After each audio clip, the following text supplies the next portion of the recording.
আসসালামু আলাইকুম viewers, welcome back to my channel. আশা করি দূরে কাছে যে যেখানে বসে আজকের এই ভিডিওটা উপভোগ করছেন আপনারা সকলে ভালো আছেন, সুস্থ আছেন। আলহামদুলিল্লাহ আমরাও ভালো আছি। আমি ফাতেমা আমার নতুন আরেকটি ভিডিও আপনাদের মাঝে শেয়ার করছি।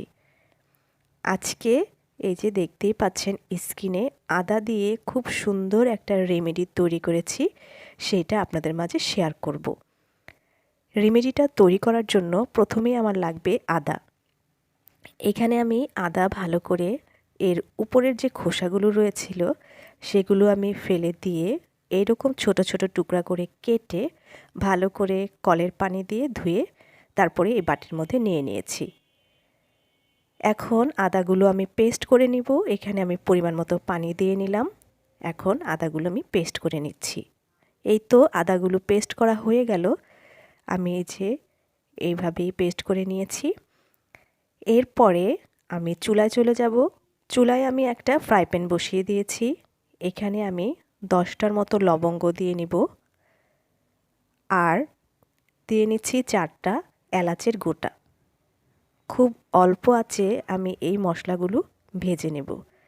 আজকের যে রেমেডিটা আমি তৈরি করব, এই রেমেডিটা আপনারা যদি একবার খান তাহলে যত রকমের শ্বাসকষ্ট রয়েছে, কাশি, ঠান্ডা রয়েছে, একবার খেলেই ইনশাল্লাহ মুক্তি পাবেন। আমি খুব অল্প আঁচে মশলাগুলো ভেজে নিয়েছি, মশলাগুলো নামিয়ে নিলাম। এখন আমি মশলাগুলো পাটায় একটু পিষে নিব। তারপরে আবারও চলে যাব আমি চুলাতে।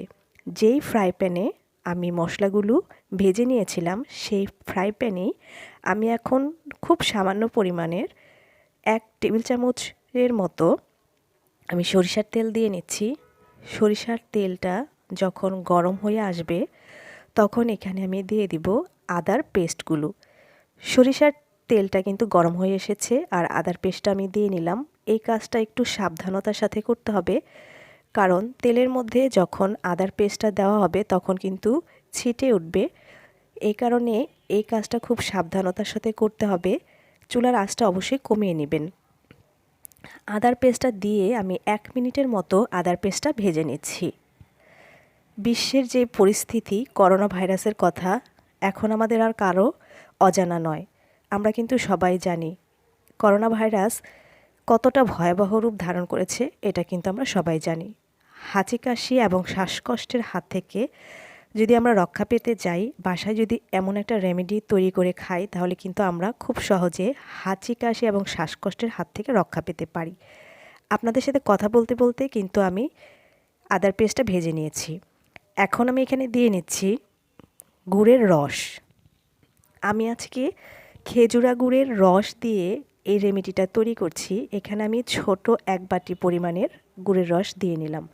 আপনারা ইচ্ছে করলে এখানে চিনি দিয়েও রেমেডিটা তৈরি করতে পারেন, কিংবা যে শক্ত গুড়টা রয়েছে সেই গুড়টা দিয়েও কিন্তু রেমেডিটা তৈরি করে নিতে পারেন। এইভাবে রেমেডি তৈরি করলে বাড়ির বড়রা যেমন পছন্দ করে, ঠিক তেমনি বাড়ির ছোট বাচ্চারাও এই রেমেডিটা খেতে পছন্দ করে। চকলেটের মতো হয়, বাচ্চারা মনে করে চকলেট, আর খেতে খুবই মজার হয়। আপনাদের সাথে কথা বলতে বলতে আমি কিন্তু খুব ভালো করে ভেজে নিয়েছি। এখন যে মশলাটা আমি ভেজে গুঁড়ো করে রেখেছিলাম সেই মশলাটা দিয়ে নিলাম। মশলাটা দিয়ে আবারও আমি 1 মিনিটের মতো ভেজে নিচ্ছি।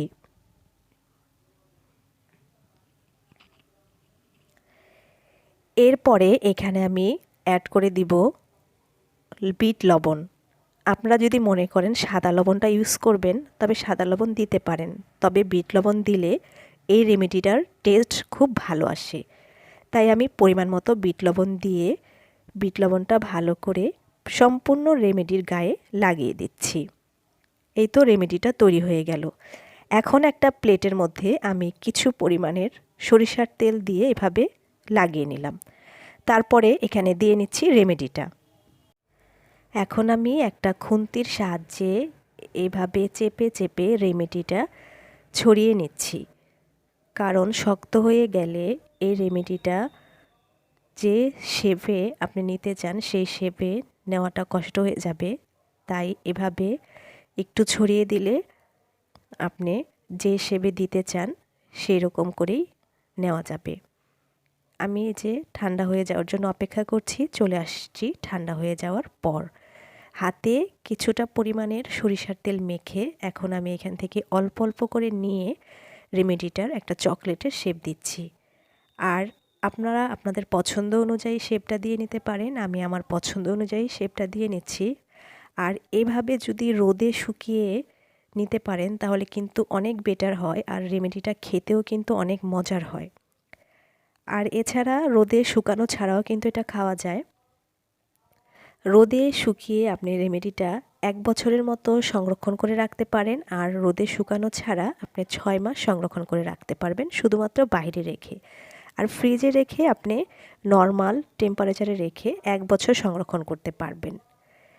আর এখন আসছি রেমেডিটা দিনে কয়বার খেতে হবে। এই রেমেডিটা প্রাপ্তবয়স্ক মানুষ দিনে 3 বার খেলেই হবে, আর যারা ছোট বাচ্চারা রয়েছে তারা 1 বার খেলেই হবে। আর এই রেমেডিটা অবশ্যই খাওয়ার পরে খেতে হবে। খালি পেটে রেমেডিটা খেতে যাবেন না, তাহলে গ্যাসের সমস্যা হতে পারে। যারা গৃহিণী আপুরা রয়েছি তারা কিন্তু সারাদিন সংসারের কাজকর্ম নিয়ে ব্যস্ত থাকি, আর সন্ধ্যায় বাচ্চাদের পড়তে বসানোর কাজে। নিজেদের জন্য যে 1 মিনিট সময় বের করব সে সময়টা কিন্তু হয়ে ওঠে না। অলসতার কারণে 1 কাপ চা যে বানিয়ে খাবো সেটা আসলে বানিয়ে খেতে ইচ্ছে করে না। তাই আমরা যদি এভাবে আদা লবঙ্গ দিয়ে সুন্দর একটা রেমেডি তৈরি করে রাখতে পারি, যতই অলসতা লাগুক না কেন 1 টুকরো যদি মুখে দিয়ে রাখি তাহলে কিন্তু নিমিষেই খেয়ে নিতে পারি। একদিন বানিয়ে 1 বছর যদি খাওয়া যায় তাহলে মন্দ হয় না, তাই না? আমি কিন্তু আগেই বলেছি এটা শুকিয়ে রোদে শুকিয়ে 1 বছর সংরক্ষণ করা যাবে ফ্রিজ ছাড়াই। আর ফ্রিজে নর্মাল টেম্পারেচারে রেখে আপনি 1 বছর সংরক্ষণ করতে পারবেন। এই রেমেডিটা শুকানোর পরে এতটা মজাদার হয়, চকলেটের মতো লাগে। দেখতে কিন্তু অনেক সুন্দর লাগে, তাই না? গুড় দিয়ে তৈরি করার ফলে রেমেডিটা অনেক টেস্টি হয়। অবশ্যই চেষ্টা করবেন গুড় দিয়ে তৈরি করার জন্য। এখন আমি একটা বক্স নিয়ে নিয়েছি। এই বক্সের মধ্যে রেমেডিটা আমি রেখে সংরক্ষণ করব।